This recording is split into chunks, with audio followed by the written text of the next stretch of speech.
Hello mga tao, it is me, Apple with me, and welcome back dito sa ating hot and spicy nether tunnels dito sa ating amazing realm, the Calzones! Yes, welcome back friends! Nandito tayo sa nether ngayon sa ating mga tunnels dahil gusto ko sana gumawa ng ano nangyari dito, parang may sumabog ata dito, may nagpasabog ng stuff, Pero yan, nandito nga tayo sa nether ngayon dahil may balak ako magsimula ng bagong tunnel para sa ating big plan for today, and mukhang maraming nagpasabog ng mga stuff dito. Ito, may apoy dyan, dito rin may isa pang butas na may maraming apoy. Mukhang nagpasabog sila ng mga beds ata dito, no? Dahil kita nyo maraming mga apoy na naiwan dito. Yun yung nangyayari pag nagpasabog tayo ng bed dito sa nether. Medyo napiyok ako doon, lovely. Pero yeah, yung size rin ng mga butas ng explosions nila mukhang ka-size niya yung sa mga beds kapag pinasabog natin to. What is this? May namatay ba dito? Yung mga gamit ba nila to? Okay, whatever. Basta nandito tayo sa nether ngayon dahil gusto ko nga sana magsimula ng isang tunnel papunta sa isang special structure na pupuntahan namin ni Apple with you this episode. And actually, nakahanda na yung aking mga materials dito. Kita nyo, meron akong shulker box na may maraming sand at gunpowder dahil gagawa ako ng maraming TNT para sa plano namin for today. And ito, meron konting hint para sa plano natin. Nasaan na ba yung ano? Meron akong ano dito Woodland Explorer map. Yes, so kung alam nyo kung saan tayo dadalhin ito, isa yun sa mga plano for this episode. At kung di kayo familiar dito sa mga Woodland Explorer maps, tinuturo nila tayo papunta sa puso mo. Wow. Joke lang actually. Tinuturo nila tayo papunta sa mga woodland mansions. Yes, isang structure na di pa... What is this? Ba't nandito mga alis natin? Excuse me. Okay, ito yung mga alis natin, nakawala ata sila dahil sa isang bug. Ito yung mga tali nila, at nakatali sila sa fence post na to. Kita nyo yan? Yan yung itsura ng ng fence kapag may nakatali na mob sa kanya. At yung mga alis natin, kunin natin sila ulit. Tapos ilagay natin sila dun sa isa pang fence post. Nasaan nyo? Hello there, yes, sama ka dito. Ito, lagay natin siya dito. Ayun, magiging ganun yung itsura niya. Pero ito, wala naman nakatali na mob sa kanya. Pero ganun pa rin yung itsura niya. Mukhang may nakatali dapat. Pero wala naman. Pag i-right click natin siya, ano ba mangyayari? Nope, mawawala lang siya. So wala pa tayong free na tali or something. Weird bug lang.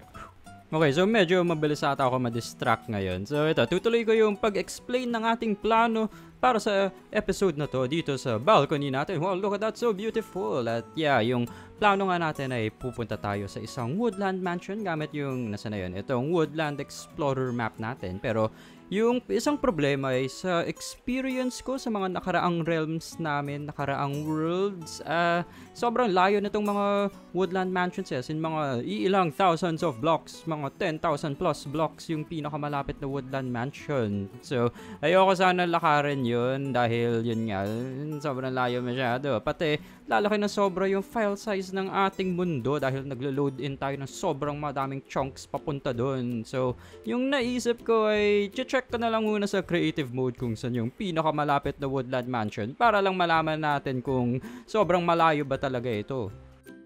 Meow.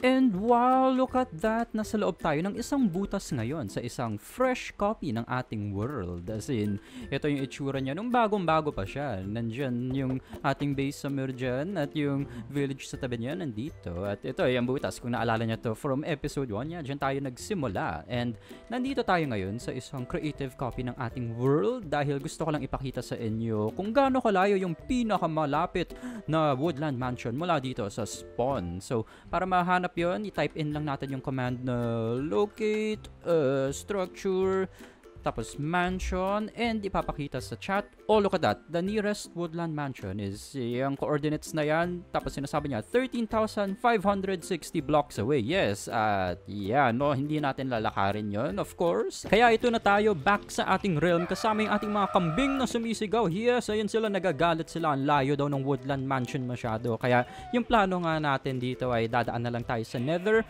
para hindi sobrang malayo yung kailangan natin lakarin o daanan papunta doon sa woodland mansion. So naghanda na ako ng mga materials na gagamitin namin sa nether tulad nito mga potions na to, at nagkita na rin kami ni Apple with you with her beautiful Charlie Chaplin mustache. Yes.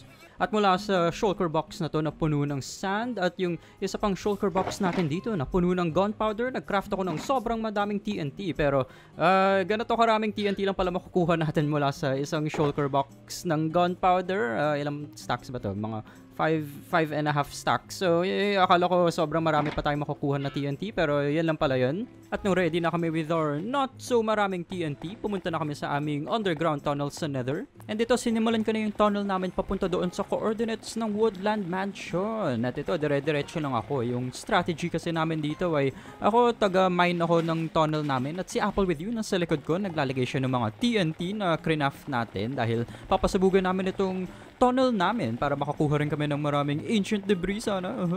At nauna ako kay Apple with you, dumating sa coordinates ng ating Woodland Mansion. So nag-set up na ako ng portal natin dito. Pero hindi muna ako papasok doon dahil maglalagay din ako ng TNT sa ating tunnel hanggang sa umabot ako kay Apple with you. And yeah, sisimulan natin pasabugan yung ating mga TNT dito. So actually, hindi pala abot yung TNT ko kay Apple with you, kaya papasabugan ko na yung mga TNT na nalagay ko dito. At titingnan natin kung gaano kaswerte tayo sa ancient debris, yes. Oh, look at that. Meron ng delicious yummers. Ang dami pa nila. Ito, pasabugan na rin natin yung mga ibang TNT dito. Hindi natuloy yung ating chain reaction na mga explosions. So, inom na rin tayo ng ating night vision potion para mas madali makakita dito sa mga tunnels natin. Baka may mga nakatagong delicious yum-yums dyan. At nung napasabog na namin yung buong tunnel namin dito sa Nether, lumipad na lang kami. Pabalik dun sa portal na na-setup ka na kanina. At isa rin talaga to sa mga dahilan kung bakit ginusto kong pasabugan itong tunnel namin. Dahil yun nga, mas mabilis makakabalik din mula sa Woodland Mansion. Dahil yung coordinates niya, kahit nandito sa Nether, 1,600 pa rin. Medyo malayo pa rin yun. And yun nga, nakakakuha rin tayo ng mga delicious yummers nung pinasabog natin itong tunnel natin. So yeah, wow, tingnan nyo yung flying skills na yan. Ang galing naman yan. At nung umabot na kami dito sa ating portal, pumasok na ako at titingnan natin kung saan tayo lalabas. Nasa tabi ba tayo ng mansion? Of course not! Nasa underground cave tayo. So, yung ginawa ko ay sinira ko muna yung ating original nether portal na nag-generate dito sa underground cave at lumabas kami at nakita agad. Meron palang Woodland Mansion nga. Wow, look at that! Yes! At nag-set up na ako ng ating nether portal dito na lang sa may mga puno, sa mga dahon para safe tayo. Maybe, I don't know. So baka nagtataka kayo, bakit ba tayo nandito sa Woodland Mansion in the first place? Well, yung main reason, yung unang reason na nandito tayo ngayon ay dahil meron isang armor trim na dito lang nahahanap. So para sa ating complete collection, kailangan natin pumunta dito and wait, may mga kalaban ata. Oh, hala, baby zombie, nako, yung pinakamalakas na kalaban sa buong game. Tingnan nyo naman yan, oh, hindi ko siya matamaan. Oh, ang hirap niya tamaan. Paano niya ako natatamaan? Nakataas ata shield ko nun. Ha? Pero yung isa pang dahilan na nandito tayo ngayon ay dahil, yung special attack na yun dahil meron nga mga special na kalaban dito. Aray, hindi yan yung skeleton na yun. Tara, lapit ka nga. Come here. Oh, nako. So nandito nga tayo dahil may mga special na kalaban na nagda-drop ng mga special loot tulad ng Totems of Undying. At normally makukuha natin sila mula sa mga raids. Pero dahil mabait tayo sa mga villagers sa realm na to, di tayo gagawa ng raid farm or di tayo magsisimula ng mga raid sa mga iba't ibang mga villages. Kawawa naman mga villagers. No. Alagaan natin lahat ng villagers dito. At dito makikita natin yung itsura ng kalaban na nagda-drop ng Totems of Undying. Tingnan yung mga atake niya. Nakakatakot. Pero kung pogi kayo, tulad ko, yes, madali lang sila talunin. So yung hinahanap natin dito ay mga chests na medyo nakatago tulad nito. At wow, ang ganda ng basura naman nito. Yes, so meron pa siya mga stairs na papunta sa wala. At itong kwarto na to, medyo malabo siya. Sobrang daming chests yung nasa loob niya. Pero kung titingnan nyo yung laman niya, wala siyang laman at all. Yes, so kung gusto nyo, loot nyo na lang yung mga chests mismo dahil medyo magastos sa kahoy yung pagka-craft ng mga chests. So kailangan rin natin mag-ingat sa mga kalaban dito. Tulad nitong Vindicator na to na may hawak na Iron Axe. Malakas yung damage nila eh. At ito sa kwarto na to, kita nyo yung random dirt na to. May chest sa likod niya. And oh wow, may Vex Armor Trim yung hinahanap natin dito sa Woodland Mansion. Meron pang Diamond Chestplate na nandito. So medyo okay din talaga yung loot dito. Pero yun nga, delikado lang yung mga kalaban. At nung na-clear na natin yung unang floor na to, oras na para tumaas dito sa stairs na to. Para, oh, look at this kalaban over here. Nako naman. At hindi pa tumama yung aking arrow with my perfect aim. No. Wala tayo nun. Dahil makikita nyo dito sa mga laban natin. Tulad nito. Dito, may isang kalaban dyan. Oh, perfect aim. Look at that. Ito, skills. Look at those skills. Yes. So, at least sa pangatlong beses natin natamaan siya ng ating slowness arrow. At gagamitin ko na ng sword ko dahil hindi natin kailangan ng super perfect aim dito sa ating mga swords. Yes, professionals talaga tayo dito. So tinuloy lang namin yung pag-explore namin dito sa mansion. Look at this cozy library over here. Wow naman. May witch pa dito sa loob ng mga pader nila. Yes, wow. Yes, mga scary kalaban na nandito sa talaga Woodland Mansion. May free emeralds over here though. Yes, may pumatay dito sa wow. May dalawang nakaabang lang dun sa isang corner for no reason. Akala nyo makakahabol kayo? No.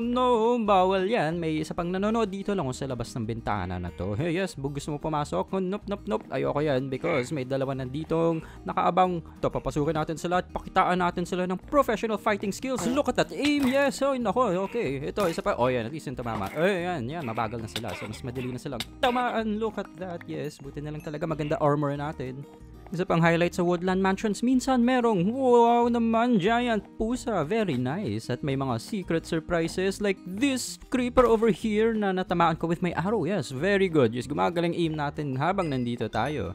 Baka napansin nyo rin na paminsan-minsan gumagawa ako ng mga butas dito sa walls ng mansion. At yun ay dahil minsan makakahanap tayo ng ganito para siyang secret room. Ito yung kwarto na to. Wala siyang entrance. Ito yung giant chicken na to. Yes, meron giant pusa. Minsan may giant chicken din. Pero yeah, minsan may mga secret kwarto nga na pag sinira lang natin yung walls tulad na to. Buti di tayo dumiretso sa butas na yan.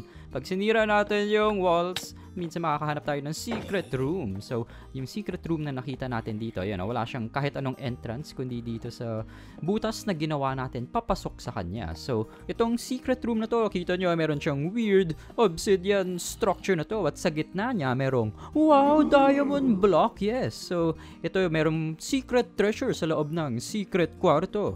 At nung natapos na namin i-explore itong Woodland Mansion, ito na yung final loot natin sa loob ng shulker box na to. At ito, kung makita nyo siya, hindi siya sobrang maraming mga posibleng loot. Pero at least nakuha natin itong armor trim na hinahabol talaga natin dito sa Woodland Mansion.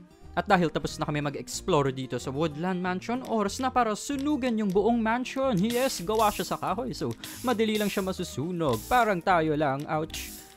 At ito, tingnan natin yung ating masterpiece after natin sunugan yung mansion. Parang mas gumaganda pa siya. Wow, so beautiful. Look at that. Tapos habang pinapanood namin yung beautiful sunog dito sa Woodland Mansion, nagkaroon ng thunderstorm bigla at may creeper pa dito. So, tatamaan natin siya ng channeling trident para maging charge creeper siya. Tapos, may mga zombies pa sa tabi natin. So, susubukan natin kunin yung kanilang mga mob heads. So, kailangan natin sumabog itong charge creeper sa tabi nila. At baka medyo mahirap to dahil medyo malakas yung explosions. What the heck is that? Well, malakas nga talaga damage nila. Medyo mas mahirap ata bumalik sa aking mga gamit dahil makikita nyo dito, sira-sira na yung mansion dahil sa ating beautiful apoy. Pero at least malapit lang yung ating respawn location dito sa mansion. So nakabalik rin ako agad at si Apple with You nandiyan naman sa tabi ng aking mga gamit. So hindi naman ako worried na magde-despawn yung aking mga gamit. Hindi ko alam kung worth it na namatay tayo doon, pero ito, may dalawa na tayong zombie mob heads. And kung suotin natin sila. Hala kayo, so scary. Mga zombies kami, hala. At si Apple with You, habang pinipicturean ko siya, nagtapon pa siya ng basura sa akin. Wow naman.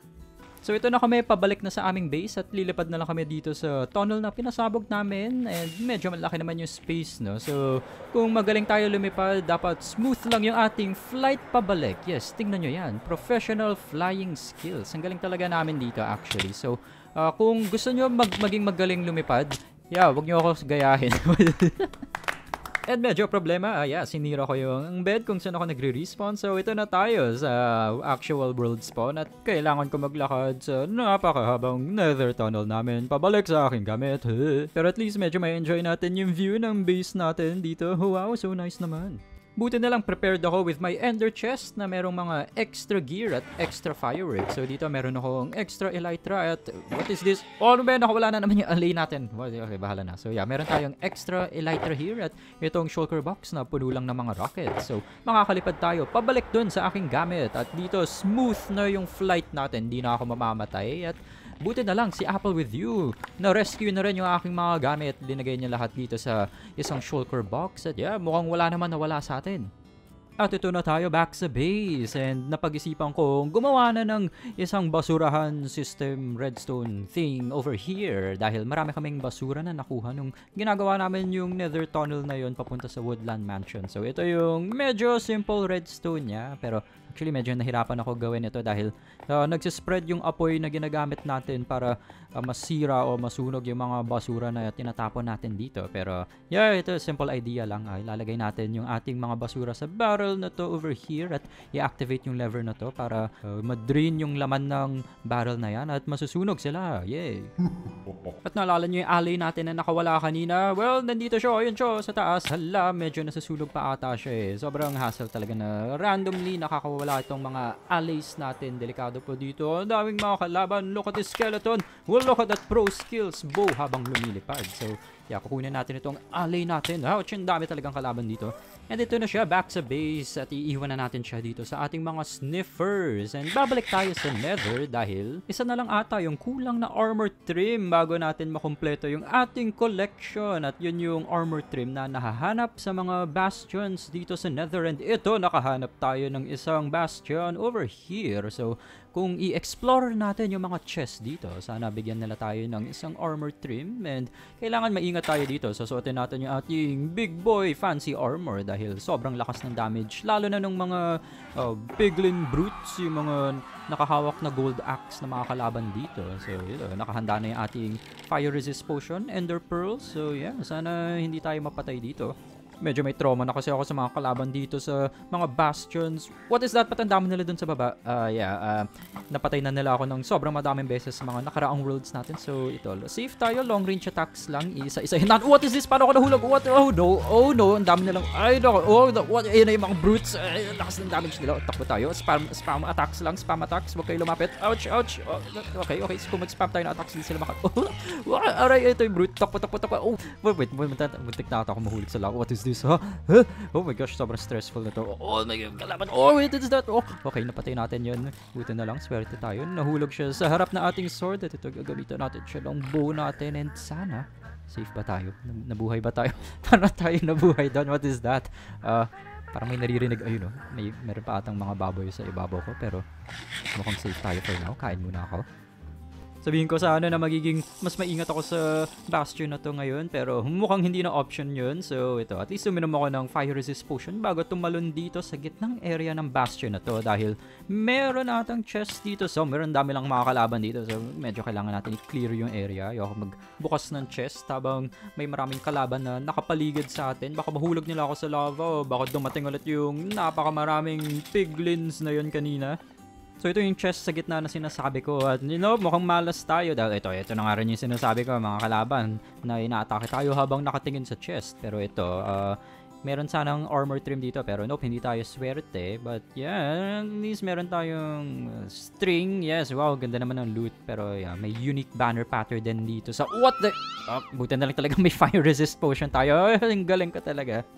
So tinuloy ko lang yung paghahanap ng mga chests dito sa bastion na to at medyo mas safe na ata siya. Natanggal na natin yung mga maraming kalaban. Oh, medyo sketchy yung ginawa natin doon. But yeah, ito isang chest na walang armor trim. Very nice. Pero may isa pa atang chest sa ilalim nito. Pero ito, mark muna natin siya ng torch dito sa tabi niya para alam natin na na-loot na natin siya. And ito, wow, meron siyang smithing template, netherite upgrade thing. Yes, at big step music disc. One of the best music discs. And Snout armor trip, ayun, yes, naharap natin yung hinaharap natin dito. And actually, ang ganda ng chest na yun, parang nasa kanya lahat ng mga bastion exclusive loot, wow. Pero actually, hindi masyadong marami yung mga chests na nahanap ko dito sa bastion na to. Ito, may isang piglin brute, yung mga very scary kalaban dito sa mga bastion. At may binabantayan siyang isang chest dito. Chine-check ko lang kung may mga ibang kalaban dyan. Pero yeah, ito, isa pang netherite smithing template upgrade. Nakahanap pa ako ng konti pang chest dito sa pinakataas ata ng bastion na to. And ito, isa pang netherite template. And itong chest na to, medyo mga gamit lang na di ko kailangan. Pero yeah, ayoko na magtagal masyado dito sa bastion na to. Kaya naisip ko na imbes na mamatay pa ako at mawala yung mga magagandang gamit na nakuha natin, lilipad na lang ako pabalik na sa ating base. And ito na tayo, back sa base with 2 special shulker boxes dito sa unang shulker box, yung loot na nakuha natin mula dun sa bastion na pinuntahan natin ngayon lang, at dito sa kabila yung shulker box na may loot ng Woodland Mansion with this last armor trim na kulang pa sa ating collection. So actually meron na nga pala tayo nung snout armor trim, naalala ko, nakuha natin siya nung episode 8. So si Vex armor trim na lang yung kulang sa atin noon, at dalawa na yung snout armor trim natin dito. And I think kompleto na yung collection natin. 16 armor trims kasi sila in total. So kung bilangan niyo yan, kompleto ata yan lahat. So natapos na natin yung isa sa mga objectives natin dito para sa realm. At ang dami pa natin mga ancient debris and netherite. Yes, so successful. So pwede na muna tayo magpahinga para sa episode na to. At actually wait, dito sa kabilang side, sa barrel na to may mga music discs tayo. So ito, isa pang goal natin, makollect lahat naman ng mga music discs sa game. And may tatlo tayong music discs. Itong tatlo na I think yung pinakamahirap na music disc na makuha sa game. And sa susunod na episodes na natin, itutuloy yung collection ng mga iba pang music discs dyan. For now, matatapos muna yung ating episode for today, guys. Medyo marami nangyari sa episode na to, no? And sana na-enjoy niya siya. So kung na-enjoy niyo siya, guys, please give us a like and a subscribe, baby. But magkita-kita tayo ulit sa next one. Have a great day, mga tao. Goodbye!